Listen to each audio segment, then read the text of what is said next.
Welcome to Everything is Energy. Welcome to the new moon and solar eclipse in the sign of Leo, which takes place on August 12th, 2026. The new moon is exact at 10:36 a.m. Pacific time. And, there's a lot going on around this day and on this day. We have a new moon, we have a solar eclipse, we have the first eclipse of the August eclipse season. There's always two eclipse seasons every year, one in spring, one towards fall. So this is the second and last eclipse season for 2026. But it's also worth noting that something else is happening on the evening of the 12th. The Perseid meteor shower is reaching its peak on the evening of the 12th. And it's pretty cool because the eclipse occurs during a new moon. So our skies are going to be unusually dark, and that's going to allow the meteors to become even more visible. And I just love the symbolism of this, the darkest moon revealing the greatest number of stars. And I think it reminds us as we're moving through this process of rebirth and transformation. And I've been speaking about this threshold for quite some time now. And I'm sure a couple of you are like, how long is she going to be talking about this? A little bit more time. I feel like metaphorically we're approaching the threshold now. Like right now during this eclipse during August, we're like in the doorway. We're standing in the threshold. And so, I think it's pretty cool to have this meteor shower because the metaphor of sometimes we only recognize the light because there is darkness. Sometimes endings allow us to perceive possibilities that were always there, but we just couldn't see them but for. And so this added sort of astronomical, very visible in the 3D world layer feels like really the perfect doorway into eclipse season.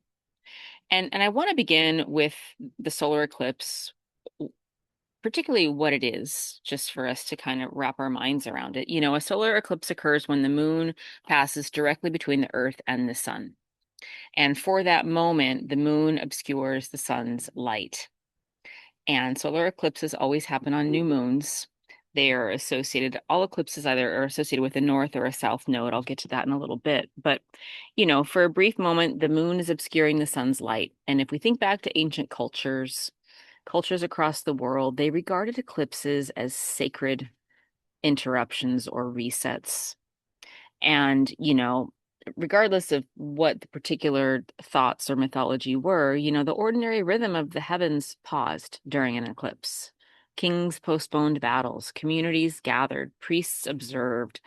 People understood instinctively that eclipses represented moments above and beyond ordinary time. And I like to think of eclipses as lifting us up and out of linear time and space, where we may often feel confined to the shoulds and the way we know things work. And eclipses have the ability to really magically help us with a bit of a reset or a bit of a release from linear time and space.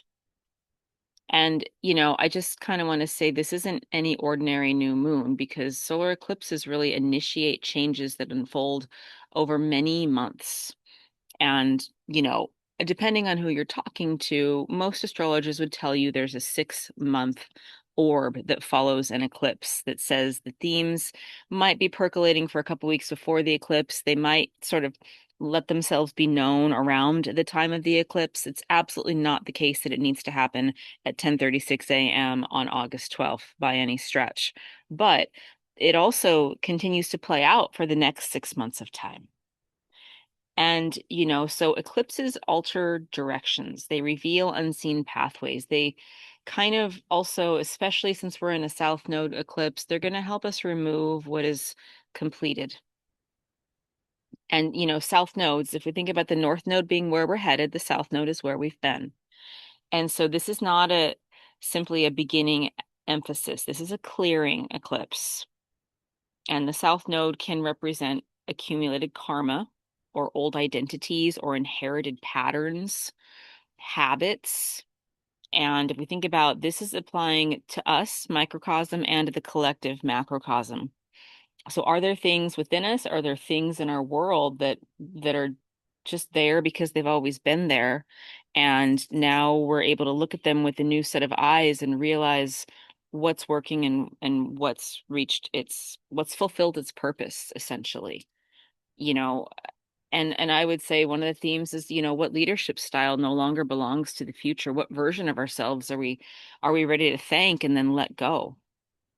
And so this is I think it's a perfect time because we're gonna have a full moon lunar eclipse in a couple weeks, and I'll get to that. I'll have a whole nother podcast, but it's really wonderful that we get to clear before we plant some seeds. It might sound a little bit strange to be clearing on a new moon, but as we're clearing, we are simultaneously creating space for what is to come. The universe abhors a vacuum, right? So let's go ahead and look at the new moon and start to shift our energy into the chart for this phenomenon. The sun and the moon are together at 20 degrees of Leo. Leo is fixed masculine fire ruled by the sun. It's an extroverted energy. It is heart-centered, creative, radiant. Leo is noble and dignified, and really it reminds us and invites us to have the courage to be fully ourselves. And so, new moons are always planting seeds, but a Leo new moon is planting seeds of authentic expression. But as I mentioned, this is a south node eclipse. So those seeds first potentially require clearing the soil, you know, um, and it's also worth noting that there is no rush here, that maybe there's some things that we can do, some things that we can release as we're setting our intentions. And those two things do not need to be separate. They can actually be two different sides of the very same stick. They can happen simultaneously.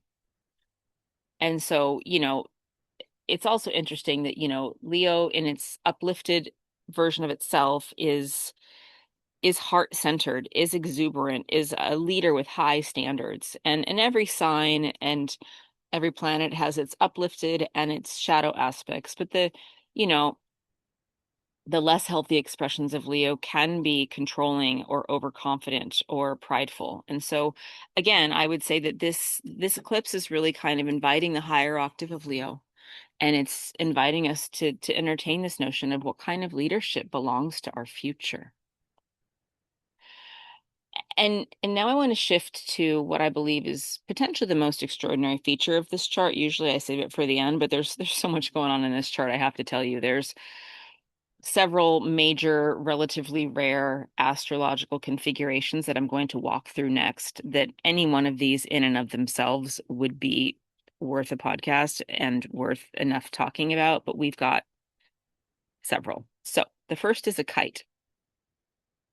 And a kite begins with a grand trine, and that's 3 points, 3 planets or clusters flowing effortlessly together. But then to make kite, there's a fourth point that creates an opposition that gives the energy, the direction to flow. And while a grand trine can become comfortable, the kite creates its purpose. And the point at the base and the apex shows where the current wants to move. And so in this chart, this apex is quite extraordinary. And I guess I'll kind of just lead with that here. We have Pluto at the base of the kite, Pluto in the sign of Aquarius. And, at the apex of this kite, we have Jupiter in Leo. And on the sides of the kite, part of the grand trine, there's a grand trine first between Pluto in Aquarius, Libra in Venus, and then we also have Uranus conjunct Sedna in Gemini. So I've been talking about Pluto and Aquarius for quite some time. Collective evolution, redistribution of power, dismantling of top-down systems of power, starting to welcome in more circular systems of power. Venus in Libra. Venus is very at home in Libra. She rules Libra. So this is an energetic of harmony and justice and balance and right relationship. And so because Venus rules Libra, she's exceptionally strong here. And then we have Uranus conjunct Sedna in Gemini, and I've spoken of this before too. You know, Uranus is the awakener. Uranus reminds us that we are the change. We are the high technology we seek. Yet Sedna remembers and descends and teaches us that wisdom sometimes comes only after surrender. And these two together in Gemini are really awakening new ways of thinking, as is Gemini's want. Gemini wants to know what everybody in the party, how to walk in everybody's shoes. You know, so new ways of thinking, new conversations, new ideas. And when we take these 3 points, Pluto, Venus, and then Uranus conjunct Sedna, this is creating a pretty extraordinary grand trine. You know, the grand trines are always flows, but this is a harmonic flow about transformation and relationship and awakening. And I hope that you can feel those themes are already afoot. They're already flowing. They're especially flowing during the time of this eclipse. But I mentioned the apex of this kite. So this grand trine is a part of a kite. And the apex of this kite is where the energy is really wanting to flow. And that's, oh, yes, it's not just Jupiter, it's Jupiter conjunct Mercury in the sign of Leo, excuse me. That's where all that flowing energy of transformation, relationship, and awakening flowing together, it's flowing towards Jupiter, Mercury, and Leo. So Jupiter expands everything it touches. Jupiter here is expanding, you know, our vision, our wisdom, our meaning. Mercury is the planet of communication. It learns, it names, it shares. And Leo really gives potentially these planets courage, gives them heart, gives them visibility. And, you know, to me, this just feels like something beautiful because it helps us, it reminds us to remember that the transformation we've been watching throughout this year is really, I think, finally asking to be spoken, to be taught, to be shared, to become part of our culture, to inform ideas about leadership, to help our communication become more creative, to help the stories that we tell become catalysts for the change that we seek. And I don't have a lot to say beyond that, but I hope you can feel the power of that. That it's time for us to start to share, speak about what in a heart-centered way, in a courageous way, in a way that is about transformation and relationship and awakening. But you know, Jupiter conjunct Mercury is really saying, you know, it's a good time to start to embody and express who you really are at this moment in time. And within this larger kite, I'll just say there's another beautiful harmonic, and this is part of every kite. There's a minor triangle, and this minor triangle is between Venus, Uranus, and Sedna, and Jupiter conjunct Mercury. And so there's something to be noticed here. You know, Venus is reminding us of our relationship and right relationships. Uranus and Sedna, Uranus is absolutely about the future and innovation. And Jupiter and Mercury, I mentioned, are kind of focusing on that communication aspect for us. And so this is really lovely. It's actually perfect, this minor triangle, because it's again putting another stamp and another layer on I guess it's confirming the future spreads through conversation, not coercion, conversation. And I think we're really being invited in a roundabout way to remember that everybody matters, that we are the community, that we are the collective, and that the conversations that we have today, the authentic, heart-based self-expression is are the seeds for the future. So as we're standing in this threshold moment, we're being guided by what this chart is saying as to the how and the where and the why and the what, right? So it's as if we're being given a green light, and I don't even feel like we need the green light. I feel like it's for me, it feels like my back from my past flows out my front into my future. And this is just saying that this isn't about force. This isn't about brute anything. This is about authenticity. This is about listening as much as it is about speaking. And I want to also just kind of remind ourselves that we have another minor triangle that's still operational, that will be operational throughout this week. But here we are with I'm going to call it the great evolutionary triangle, because to me, it's the ancestors, the elders, all sitting around the table talking. A minor triangle sounds like less than a grand trine, but it's subtle energy and it's equally strong. And that is between Pluto, Neptune, and Uranus.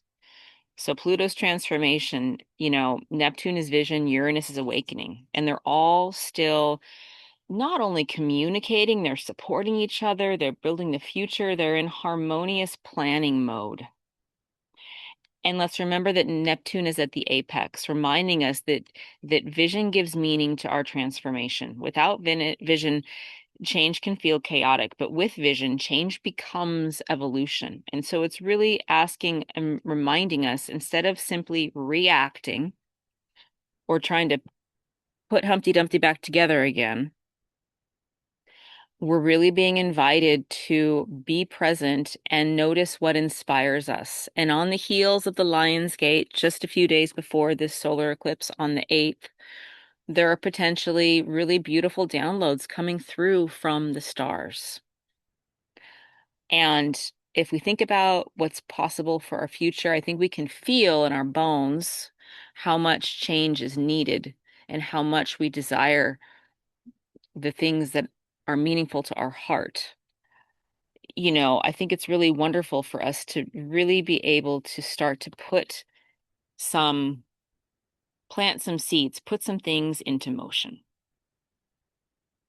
But I will also say that this is the another major astrological aspect in this chart that is a bit challenging. This is kind of showing us again where the challenge might lie. We have a cardinal grand cross. A cardinal grand cross simply means that all the signs involved in this grand cross. And so now I want to get to another major feature of this eclipse chart. And here's where I think we're going to get some understanding of where the challenges might come from. We have a T-square. A T-square is one of astrology's potentially most dynamic aspect patterns. It's formed when there's two planets in opposition to one another, and then they both square a third planet. So it looks like a big red triangle on a chart. And the opposition is what creates polarity and tension, while the apex becomes the place where the energy naturally seeks resolution and expression. So in this chart, the opposition is between Venus in Libra and Neptune in Aries.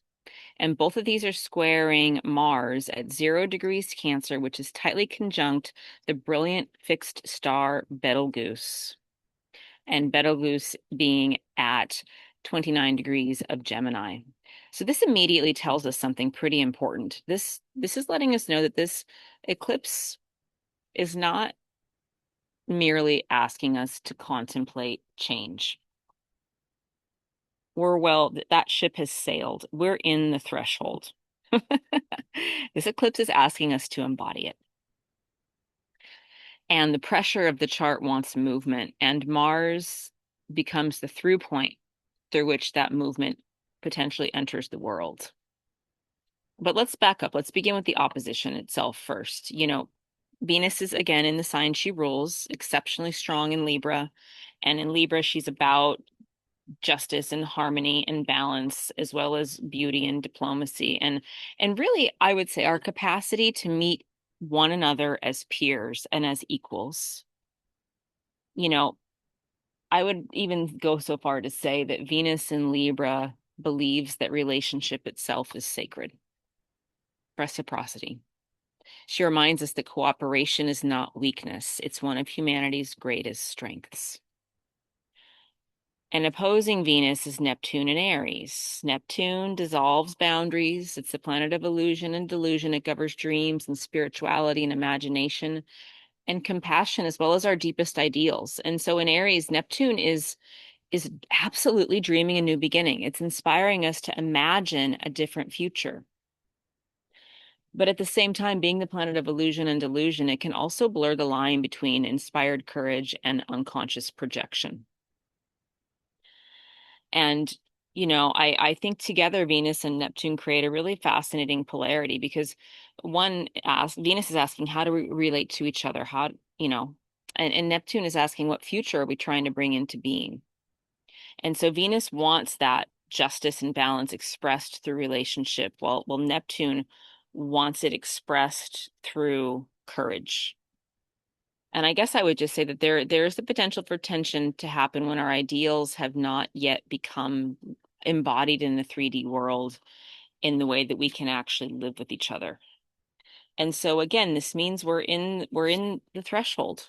We're not done. That's all that's saying. And I think the part about projection is really just reminding us to live from our hearts and be in the process and take really good care of ourselves. But let's get to what's actually happening with the apex. And I think this is another, if not, I think it's the second most, but it could be equally as exciting as the kite.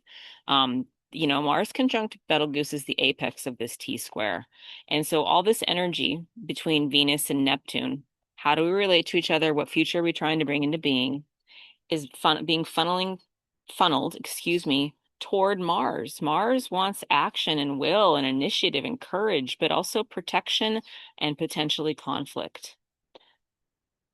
Conflict is more the shadow side of Mars, but Mars is also about the way we move through the 3D world. And at 0 degrees Cancer, Mars has only just entered a new sign.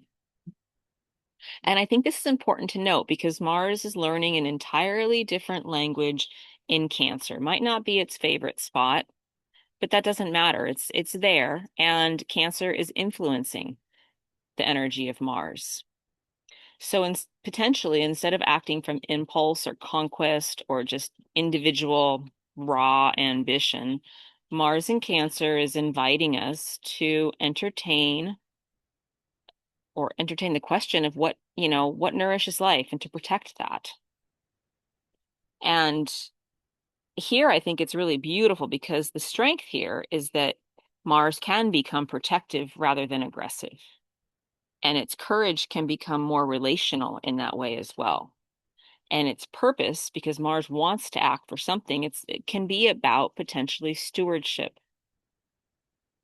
And now let's remember I mentioned that Mars is tightly conjunct Betelgeuse, one of the brightest stars in our sky. Betelgeuse marks the raised, striking shoulder of Orion. So we're talking about Orion again. I spent time talking about Orion in Sirius just a couple days ago for the Lion's Gate, and here we are with some more Egyptian Orion Sirius energy. So Betelgeuse is marking the raised hunting shoulder.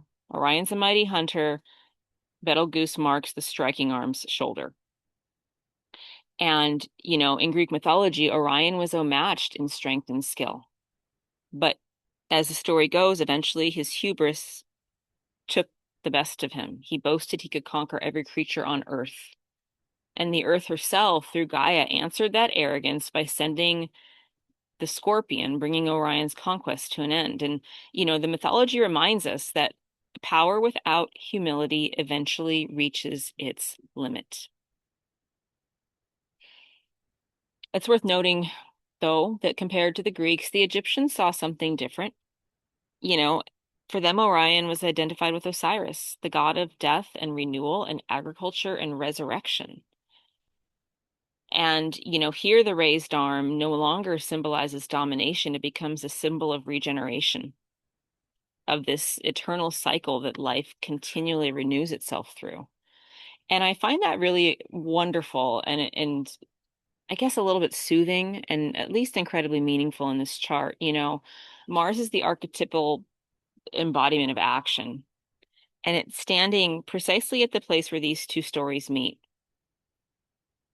Will we continue the story of Orion, the impulse to conquer, or will we step in, and that will be the Greek story, will we step into the story of the Egyptians, Osiris, the wisdom of renewal, of stewardship, and participation within and in these cycles, these circles of life? And to me, this may be one of the central questions of this eclipse. This T square is creating pressure. But it's that pressure, that purpose of that pressure is not for conflict for its own sake. Its purpose is for growth. And it's asking us to resolve the tension between our highest ideals and our relationships through conscious action. And I said conscious action because, we're not doing reactive action, we're not doing fearful action, we're not doing power over action. We're doing courageous, heart-centered action. And we're doing courageous, heart-centered action that protects what is truly sacred. And in many ways, Mars, the apex of this T-square, suggests that the future will not be shaped simply by what we believe. It will be shaped by what we choose to do, how we choose to act. And so I guess I'll just sum all this up to just say, this is a South Node solar eclipse, and it's inviting us to release something ancient. And my sense is just something that's in the collective that's a little bit more primordial. Maybe it's our fascination with domination. Maybe it's our belief that leadership means control. Or maybe it's the assumption that power must always rise through hierarchy. And with this eclipse, we're being invited instead by the stars to consider another possibility: transformation, relationship, awakening, communication, working together. And I'll return to the kite for just a minute. That's reminding us where the current wants to flow: toward the heart, toward wisdom, toward courageous conversation. And I'll also mention the Grand Cross because this reminds us that the future is going to require our action, our conscious action. We can't simply imagine it. We're being invited and asked at this threshold moment to embody it. And maybe that's why this eclipse arrives beneath the Perseid meteor showers, as streaks of light are crossing each other across the darkest skies of the year. We're reminded that guidance often appears when we're willing to stand in the unknown with open eyes and an open heart and enough humility to let an entirely new story begin. So before we get to the meditation for this eclipse, I just want to do a quick plug. I want to invite you to join me. If you're not on my email list, I'm doing two eclipse free gatherings. The first one is on August 8th in sync with the Lion's Gate. We're going to be talking about that. We're going to be doing a deep dive into the astrology of the eclipse. I'm going to be inviting you guys to bring your birth chart. I'll give you a tool to pull your birth chart, and we're going to be looking at how this eclipse might affect us personally. We're also going to be looking at the herb and using herbs in ritual with the lunar cycles, as is my fascination and my want. And we're going to be working with rose and making incense with rose. And here on the farm, we grow two different kinds of roses. But anyhow, all that's a couple free gatherings. Just make sure you're on my email list. And let's go ahead and get to the meditation. Go ahead and find a quiet space or place where you won't be disturbed for the next little bit of time. And maybe just go ahead and close your eyes. And as you're closing your eyes, bring your awareness to your breath. Take a slow breath in through your nose, and gently exhale. And as you breathe in again, take your time and imagine that you're calling your awareness here and now. You're calling all of your consciousness into this present moment. And as you exhale, you're letting go of any distractions, any tension, any worry, releasing with the breath. Breathe in again. Call your attention here and now.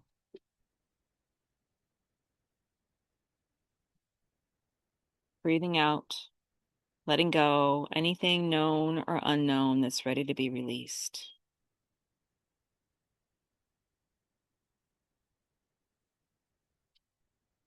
One more time. Take a nice, slow, easy breath in through your nose As you exhale, just let go. And from there, just allow your breath to settle naturally. And just consider that, there's nowhere else you need to be right now. There's nothing you need to solve. There's just here and now. You in this moment. And go ahead and bring your awareness either to the soles of your feet or to the base of your spine. And just imagine roots gently extending down into the earth, slowly and effortlessly, moving down through any buildings or structures and just finding the rich soil beneath you, passing through layers of stone and water and time. And as you send your roots down and out, feel the earth supporting you completely. The earth has always known how to hold life. So at this moment in time, just simply allow yourself to be held, to be met, to be supported and nourished by the earth.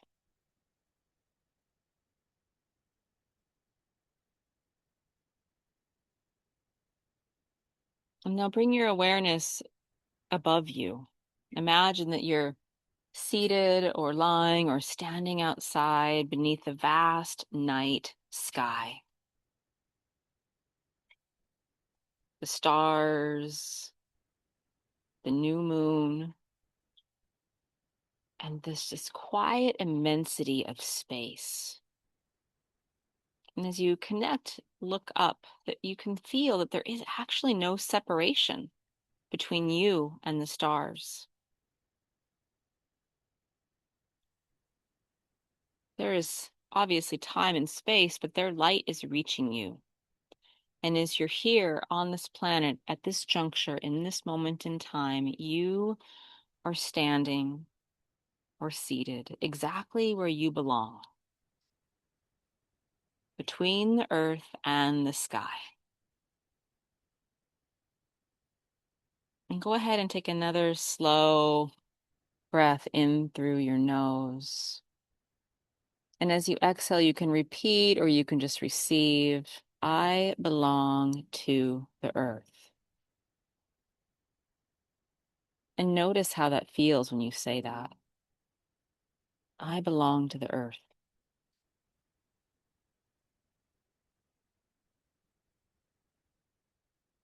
Breathing in again. As you exhale, say this time, I belong to the sky. And notice how that feels. I belong to the sky.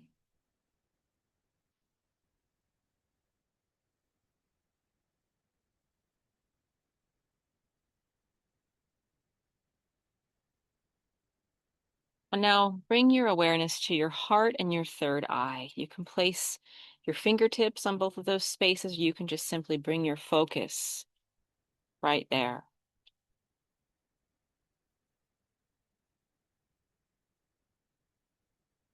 Imagine there's this gentle line of light connecting the earth, moving up through your body into your heart, into your third eye, and then extending up to the heavens above.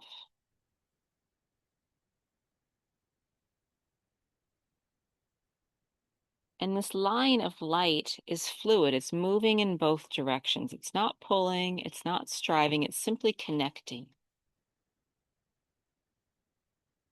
And start to experience yourself as the conduit,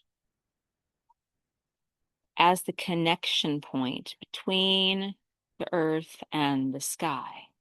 Your consciousness, the light of your soul is here on this planet, connecting earth and sky.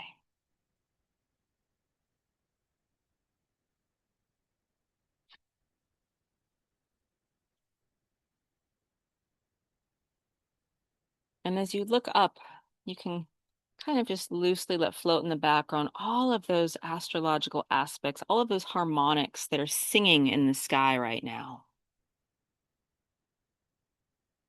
as if there's this current of living intelligence above you, as if the heavens are breathing and they're alive.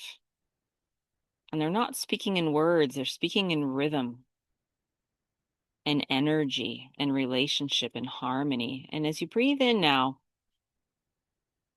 breathe in that energy, that living intelligence of the stars. Take it into your heart center, and just allow your heart to be filled with this quiet spaciousness. And as you exhale, just release and allow each exhale to help you become a little more grounded. We do not need to reach for wisdom, we simply become available to it. And stay here for a while, breathing in, taking this consciousness of the stars into your heart, breathing out, rooting down. And as you're here, rooted into the earth, opening up to the stars, feel the magic, the power that is you receiving this wisdom and consciousness from the stars, taking it into your heart, in your vessel, your consciousness receiving it, making it true here on this planet. And imagine now that around you there's sort of energy moving, like gentle currents of wind. They're swirling around you as if they're dancing, and each current is carrying a quality, transformation, compassion, awakening, relationship, creativity, truth. And just feel these currents moving, dancing effortlessly around you. There's no need to grasp any one of them, just allow them to flow. And trust that your heart knows exactly what it is ready to receive.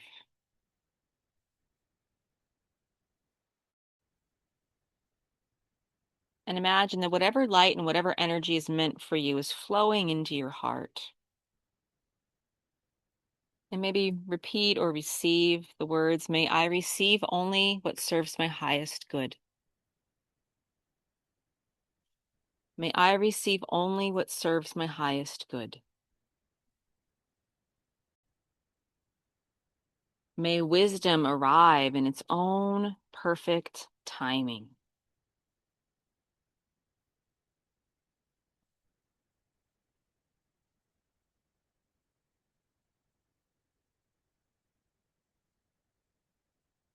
And as you're sitting beneath the stars, receiving these energies, imagine another image, a great bow being drawn. And as you are watching this bow being drawn, there is tension,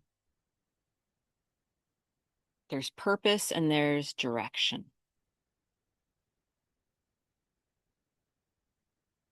And astrologers call this a T-square, but instead of imagining conflict, imagine the drawing of an arrow. The tension exists in the bow, but not to create suffering, instead to create focus. And as you're witnessing this sort of energetic of drawing an arrow in a bow, invite the question, where is life inviting me to place my energy? Where is life inviting me to place my energy? Not 10 places, not next year, not forever. Only the next step that is resonating with you in this moment of time.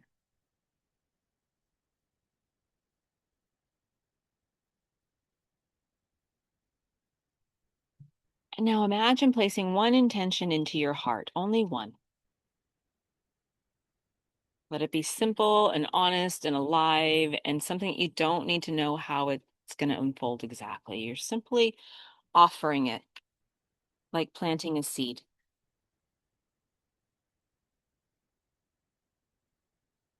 And imagine now your heart becomes luminous, not in a bright, dramatic way, but in a steady, warm, quiet way. Your heart begins to glow as you're contemplating this intention. And then the light from your heart begins flowing downward through your body into your roots. And from your roots into the earth. And the earth is receiving this energy, this light from your heart.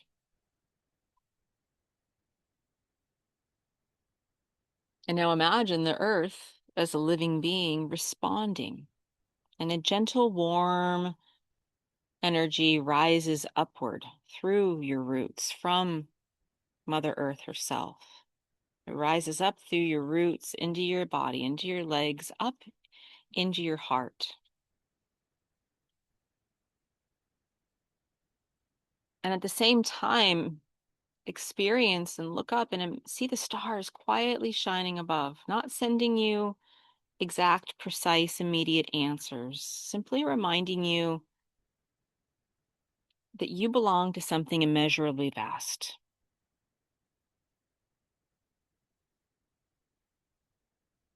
And just allow the light of the heavens to come down into your crown and meet the warmth of the earth in your heart.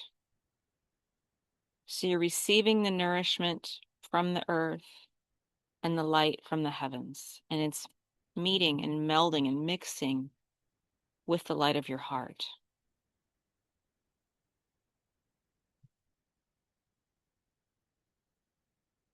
And you can receive these words or speak them aloud if you'd like. May my thoughts be clear. May my thoughts be clear. May my heart remain open. Receive that, feel that, know that. May my heart remain open.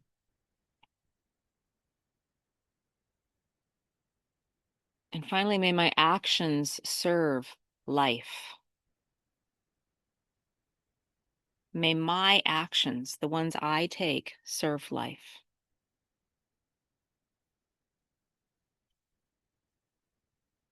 And simply rest here for a few quiet breaths, just breathing and listening, and feel yourself belonging to the vastness of the sky and being nourished and held and seen and known by Mother Earth.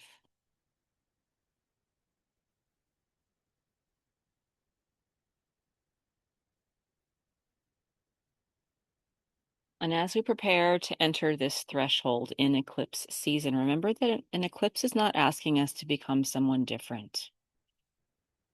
It's inviting us to become more fully ourselves, to release what's completed its work, and to trust what is quietly emerging.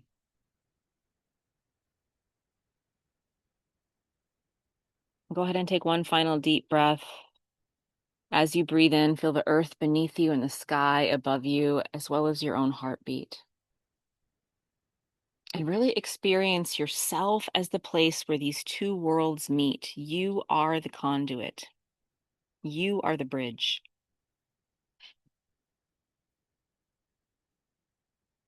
And maybe that's the deepest invitation of this eclipse, to walk gently on the earth while remaining open to the wisdom of the heavens.